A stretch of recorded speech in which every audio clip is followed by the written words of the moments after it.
It's delicate. It's unforgiving. And when you cook a perfect piece of fish, it's one of the best things on earth. I put that down to Stephen Hodges. His teaching for me of how to cook seafood.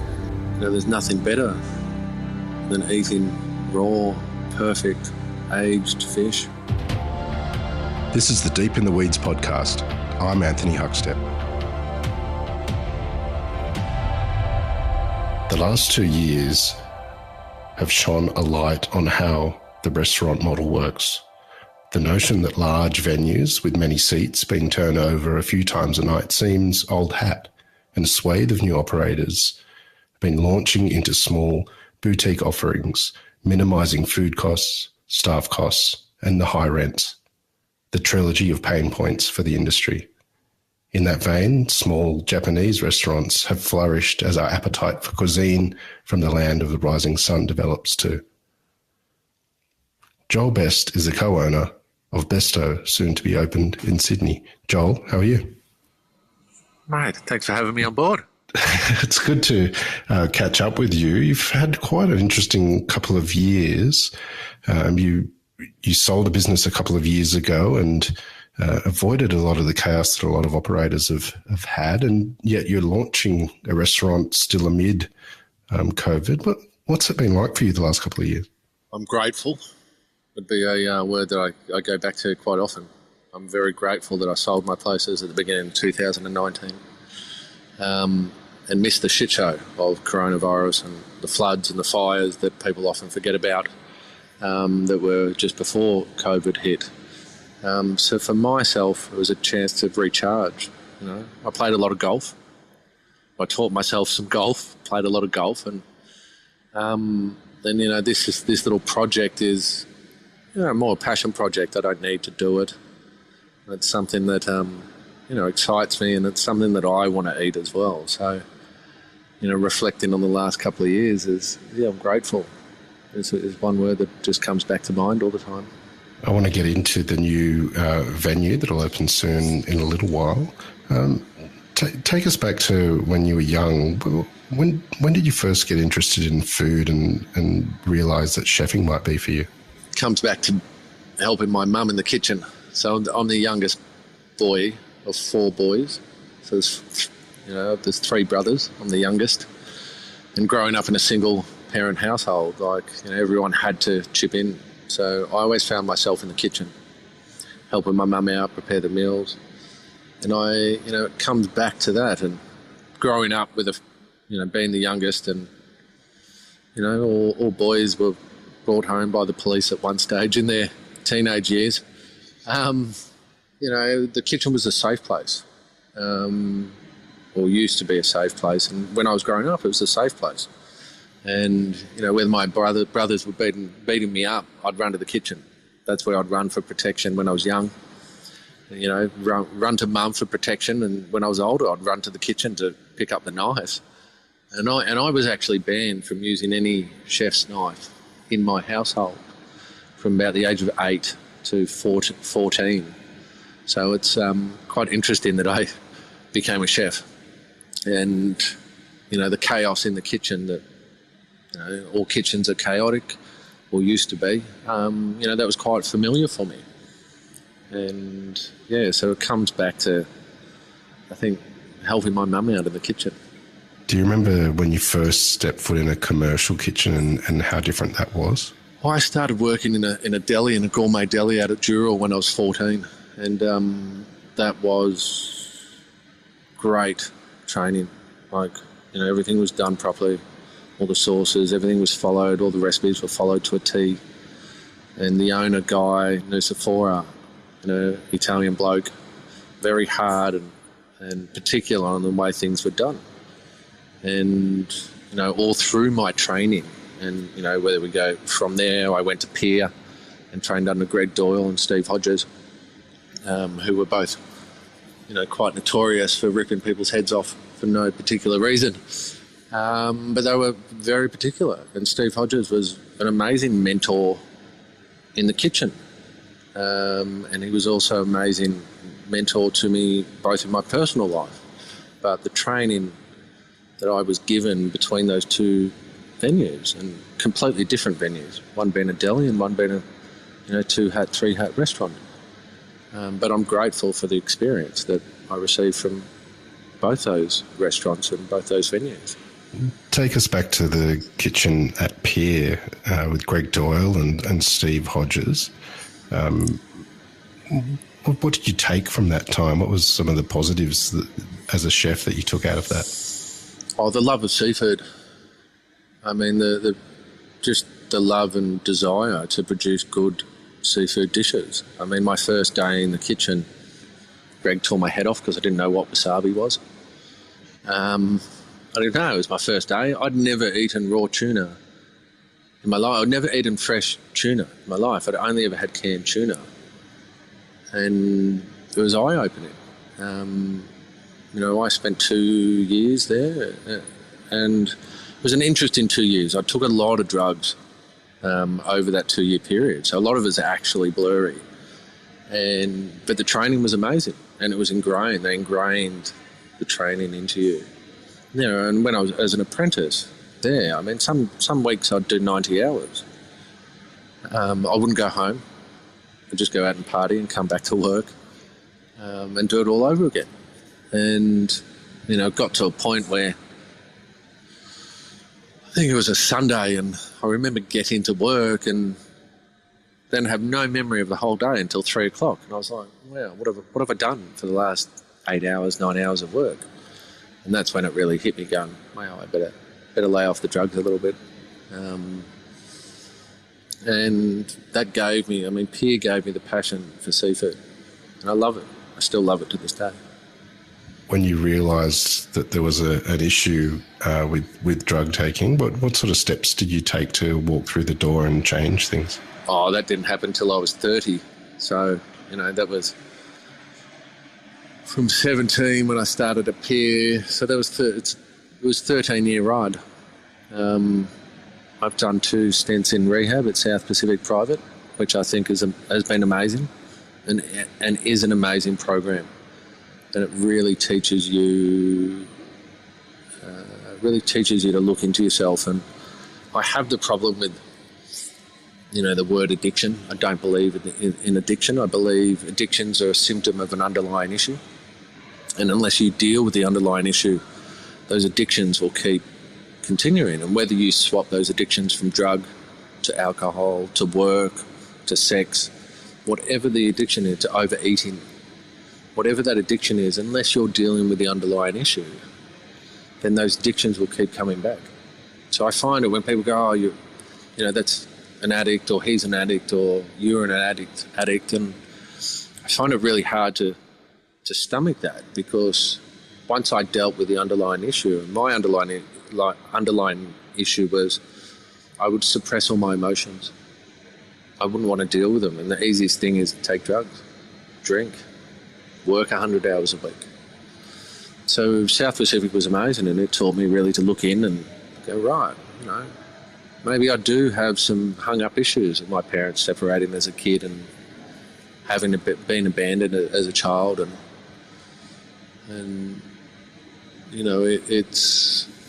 it wasn't really till my second stint in 2018 that I went in there that I really was like, right, I need to make some changes. And that's when I decided to sell Bondi's Best, because where the kitchen used to be a safe place, it then became an unsafe place, and it wasn't working for me anymore. And it would make me want to drink and take drugs, and the chaos that a kitchen provided wasn't working anymore. And so I really needed to sit down and go, right, I need to change some things. And, selling the businesses, everyone thought I was crazy. But for me, it was the right time. And for me, it was something I needed to do for myself. And in hindsight, it was perfect timing for the rest of the world. No one knew coronavirus was going to happen, and the whole world would implode, and restaurants would be closed down, and half the hospitality staff would be out of work. Quarter of the hospitality staff would leave, There's a lot of chefs that have left the industry. There's a lot of wait staff that have left the industry. How did you navigate working with your drug and alcohol issues in kitchens during your 20s and early 30s? I was good at hiding things, and I drank a lot of vodka, and I think that comes most likely from my influence at Pier and Fish Face, being that double-edged sword. And like no one would know I was half a bottle of vodka through. Like they wouldn't know. And for me, I used to go out and give shots of vodka to the customers, and they wouldn't know that I was already a bottle through. So I was very good at hiding things. No one really knew how bad I was. I mean, I probably bought the lady who owns the bottle shop next door a new house, because I used to buy 8 to 10 bottles of vodka a week, as well as doing cocaine and other drugs. It was, there was no one that there was no one to answer to but myself. And I feel like as a teenager, I didn't really have teenage years. I was always really responsible. I grew up really quickly, and my 20s were kind of like my teenage years. But I had money, and I didn't have anyone to answer to. So, one of the stints in rehab, they make you write up on a whiteboard of, what you probably consumed over the last however many years. And I just did 6 years, and just what I consumed in my restaurant, solely on the premise of my restaurant. And it was close to $500,000. Like, it was frightful. And I mean, do I regret it? No. Did I have fun? Yes. Would I change things? Probably. I don't. Making decisions when you're influenced on drugs and alcohol is not the right thing to do. To make clear decisions in business and in your personal life for relationships, it's really important. You make those decisions from a place of peace and with clarity. And you can't have peace and clarity when you've been awake for 2 days. You drank half a bottle of vodka. You mentioned your second time in rehab in 2018 really changed things for you. What sort of impact did that change have on you, and what sort of positives came from walking through that door and moving away from that life that was sort of ruining you? It really came back to making sure I put my needs first. And when you're a chef and you run restaurants, like, you put everyone else's needs first. That plate has to be perfect. And even though it was just a fish and chip shop, we got 13 and a half in the good food guide. But the pressure of putting everyone else's needs first before your own. And so the second time I just realised I've got to start looking at my own happiness. And this restaurant is not serving me anymore. And the relationship I had with the business was not serving me anymore. And so I came out and I was just like, it's time to sell. It's time to have a break, and it's time to reflect, and, now's the time. And that's where, I'm grateful. Because I don't know what would have happened if I had to navigate the last 2.5, 3 years through the coronavirus with 2 restaurants on board. I'd hate to think how I could have dealt with it or would have dealt with it. What sort of positives are in your life now as a result of this change, and how different are you? Oh, I've had one drink this year, and that was on my birthday. I had a really nice whiskey and a cigar. But the positives, like, I have an amazing partner, who I connect emotionally with on a day-to-day basis, which is something I've never really had before. I mean, to connect to myself emotion, I connect with myself on emotions, and that enables me to connect to others with emotions. And, she's amazing. She's a great rock, supportive, and I'm super lucky to have her in my life. With my kids, I've got a better relationship with them, and connecting with them emotion. with emotion and teaching them about emotions. And one thing, South Pacific taught me was, how we teach our children emotions. We all grew up, we're men, we all grew up and, you fall over, it's like, don't cry. But you're teaching your children to suppress their emotions. And it's really unhealthy when it gets later on in life. And so being able to develop that emotional relationship with the children is a bonus. And I would never have been able to do it without the support of, going to rehab. This episode is proudly supported by OpenTable. Nearly 1/3 of diners are booking same day. So they're making those decisions on the spot. And 10% are making their bookings within just a few hours. And so it's why it's so important to have booking software like OpenTable, which allows your diners to discover you.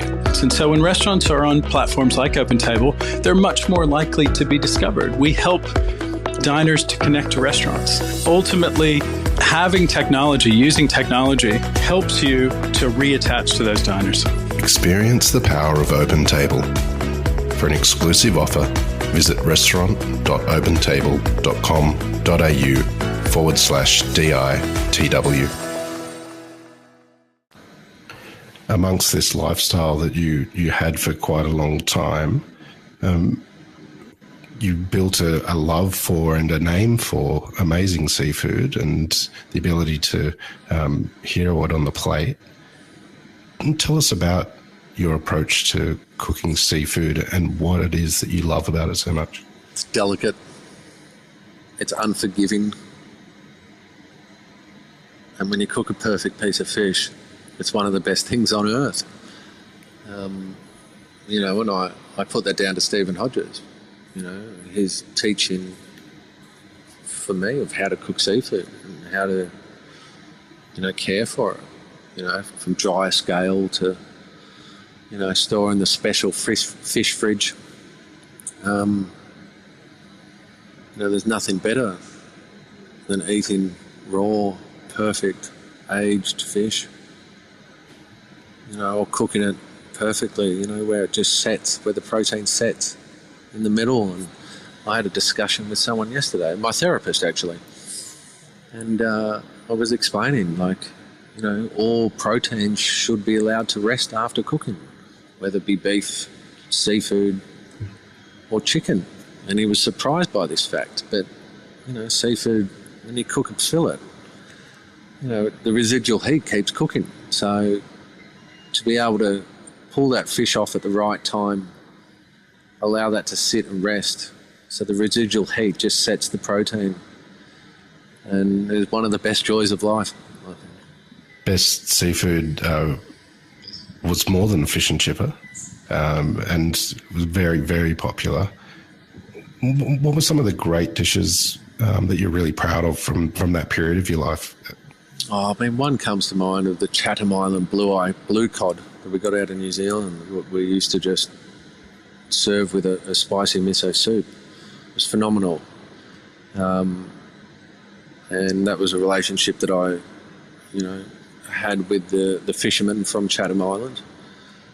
And I'm looking forward to building those relationships again, moving forward for Besto, because seafood is about building relationships. There's very little good seafood that comes through the market, and you need to build those relationships. And I had a lot of good relationships with suppliers, John Sussman being one of them. You know him very well, and sourcing the best seafood that you can get, and it all comes down to having relationships. Tell us about those connections and why they're so important. Do you have any experiences of being on some different boats or with different fisheries that have sort of made an impact on your use of that seafood? Yeah, I actually hate fishing, and I get seasick. But give me a scuba dive, swim with them all day. I would rather someone bring me the fish in. I don't have enough patience for fishing, but I understand the process and what it takes to, to catch a fish and kill it properly and store it properly. And, when it, like in the Icky Jim message, system is important to spike the fish through the brain. And I relate this, when someone goes, why do you spike it through the brain? I'm like, you want to kill it as quickly as possible so it has the least amount of stress. And I relate it to dragging a cow behind a car for 3 hours, and why net caught and hauling fish should be banned. So it's really important that we look after our fisheries, we look after the fishermen that are doing a good job, and we protect Australian waters and New Zealand waters. A lot of good seafood comes out of New Zealand, and they do an amazing job down there. And I think Australia has to pull its game and catch up to how good New Zealand do on a sustainability level, on a quota level, on a research level as well.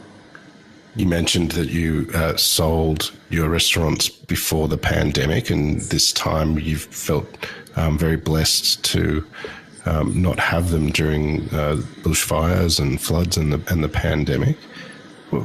What sort of impact has stepping away from the industry had on your cooking and the way that you look at your career? I now do it from what I want to do, not from a necessity. And so, this new project is, I want to do it. It's a passion. It's not for the money. It's not to work in it 6 days a week.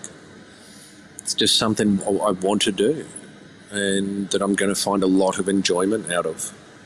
And it comes down to the joy and passion that's going to come from it. And so understanding, I got kicked out of school as a 15-year-old, as a lot of chefs did. And, working in the kitchen, that was more need. I needed to get a job. I needed to work. I needed to support myself. I moved out of home, from the family home when I was, I think, 16, 17. And so I always needed to work. And so this project, over the last 3 years, it's like the next thing I do, it's going to be out of a want. I want to do this, and I don't need to do this. And I'm going to have a lot of joy from the next project that I do. And so keeping it small and intimate is important, especially for staffing. So my business partners are ex-staff members of Bondi's Best. And we don't need to find any other staff. And moving forward, Australia's going to have a big hospitality shortage of staff, and it scares me. It scares me, and it worries for my friends in the industry, and how much pressure it's going to put on them working more hours, understanding what I've been through in the past. And I just go, where's the support going to come from? And possibly how many chefs are we going to lose? Both from the kitchen and most likely from suicide. It worries me. It really does.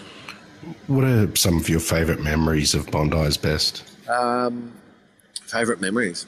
Stripping down to my board shorts at 3 o'clock in the afternoon on a 40-degree day and running down to the beach is one of the best things. I think New Year's Day, it was a New Year's Day, it was 40 degrees, and I called my neighbour down at 9 o'clock and I said, can you look after the restaurant? We're closed, just sit here and have a beer. And all the staff, we went down and had a swim. We'd had a record day. It was 40 degrees. We just all went down and had a swim. The community in Bondi, we had a very loyal following, and the community was always strong. And it was hard for me to go back to Bondi for 12 months, almost 2 years. I felt a lot of shame for selling, and every time I went back, they'd go, they've ruined your place. And I wouldn't want to answer it. I wouldn't want to answer the questions. And I felt shame for selling. And it took me a while to release that shame and accept that I'd sold and I'd moved on. Tell us about Besuto and where did the idea come from, and when did you find the location that was right for this idea? I think sitting down to an omakase anywhere in the world is a special experience. Whether you're in Japan, New York, Sydney, I think allowing the chef to dictate the menu on what he believes is the best produce of that day is an experience that I think everyone should have once in their life. And a lot of omakases have opened up over the last 12 months. And I had an eye on this location 2.5 years ago. And because of the pandemic, they delayed it a little bit. But I think being in the city is a great spot. A lot of business lunches, a lot of business deals happen over, omakase restaurants or in omakase restaurants. And it's an experience. We've got a Japanese garden. We've built in a Japanese garden in there that you walk through to get to the dining room. And it's just, I take it as you're being invited in someone's house. And it's a 12-seat dining room. Yeah. So I'm super excited, especially just to sit and eat as a customer as well. And I don't have to wait 8 months to get into it. I can go when I want and guide the chef and guide the manager on moving the business in the right direction. Has there been an omakase experience that's been a real highlight for you that's inspired this project? I was in Japan last year, just before the pandemic hit in February, when the virus was on the boat, some princess boat off Japan, and me and my partner had a couple of good omakase experience over there, and they were very traditional, but they were amazing.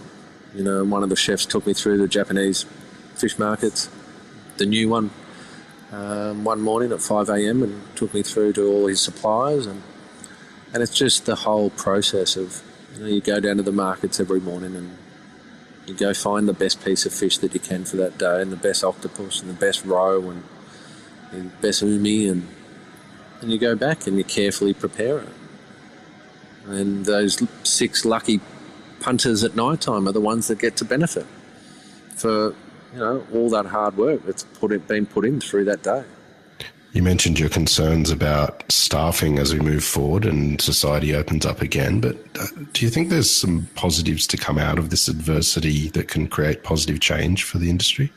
I find it really hard at the moment to see any positive change. Wages need to go up. Staff, chefs need to get paid more. They need to get treated better. Wait staff need to get paid more and treated better, especially in Sydney. Melbourne's a little bit different. But with these increased wages, the cost of the food is going to go up. So the cost of living in Sydney has increased dramatically over the last 3 to 5 years. And I don't think that we've seen that on the restaurant on a plate. And I feel, over the next 2 years, we're going to see a big increase on food, on the plate of food. And I think it needs to. But within that, rents are high, overheads are high. So the business, I think the restaurant and hospitality industry has to go through a change, and you either move and change with it or you die. And the smaller size restaurants is a good business model. For me, I used to work out my wages on 25 to 30%. This model will allow my wages to be, 15%. And, I can't see. I look around Sydney everywhere, and all these restaurants that are closed, they're never going to reopen. And I just can't see how new hospitality venues are going to go in there. It's frightening.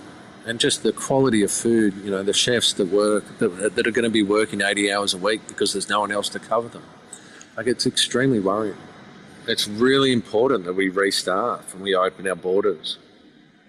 And we get the backpackers in, we get the tourists in, the tourist visas, the holiday visas, and the tourists. We need to restaff the hospitality. For someone who's walked through the door and got on top of issues with alcohol and drugs, which are a common issue in the industry, what sort of advice do you have for those looking to step through that door and have some more clarity in their life? There's never a right time to do it unless it's now. And the sooner you take that step and accept that you have some underlying issues that you haven't worked through, and seek help, seek advice. I'm quite open, and I always have been quite open with my struggles. And I often receive phone calls from people I've never met before, but actually that have seen my Instagram or seen my Facebook. And yeah, there's no better time than now. As we head towards summer, can you think of a seafood dish that you're looking forward to cooking and eating? Oh, to be honest, I had a cracking meal from Josh Nyland at Charcoal Fish the other day. So I've still got that in my memory, in my taste buds. Yeah, look, his fish and chips are amazing. And I picked up some Murray cod off the charcoals, and I had a yellow curry sauce at home that I made. So it was a yellow curry using his fish. But yeah, just fish and chips from him. Like, I miss fish and chips. And it's really hard to get good fish and chips in Sydney, and it has been for 15 years, which is one of the reasons why Bondi's Best was so successful. Yeah, I'm happy he's open down the road from me. I can walk there in 2 minutes. Well, Besto will open soon, and it's the first time in your career that you're opening something that you want to, rather than out of necessity. What are you looking forward to when the doors open? Sitting down as a patron. Sitting down in a restaurant that I've built and designed, and with business partners, but not be heavily involved in the kitchen. So taking a step back from the chef's side and more sitting down as a consultant and restaurateur, and yeah, sitting down and enjoying that experience, and being able to offer that experience to others. How long until the doors open? What's the plan? I know there's still lockdown in Sydney, but are you ready to go when the lockdown lifts? Yeah, we should be open by middle of November, end of November. There was a lot of number crunching when I was negotiating the lease. I was lucky that AMP were very slow in the beginning, and by the time they issued me the lease, we were in lockdown, so we had to go back and renegotiate. But there was a lot of number crunching and looking at our vaccine rates every day, and I'd look at it going, oh, okay. And I had a buddy that would guess as well, and so I estimated that we'd be 80% vaccinated by the end of October. So I'm grateful I'm good with numbers, and we've all jumped on board and got vaccinated, so we should be open by middle of November. Well, I'm sure there's a lot of people very much looking forward to it, Joel, and we've loved having you on Deep in the Weeds to hear just a little bit of your story. No doubt we'll catch up again soon. Please keep in touch. Good luck, and we'll catch up again soon. Mate, thank you, Huck. This is the Deep in the Weeds podcast. I'm Anthony Huckstep. Stay tuned as we take a deep dive into the lives of the incredible people who ply their trade in the food and hospitality sector. Special thanks to executive producer Rob Locke for making this all happen. Follow us on Instagram at Deep in the Weeds Podcast, or email us at podcast@deepintheweeds.com.au. Stay safe and be well.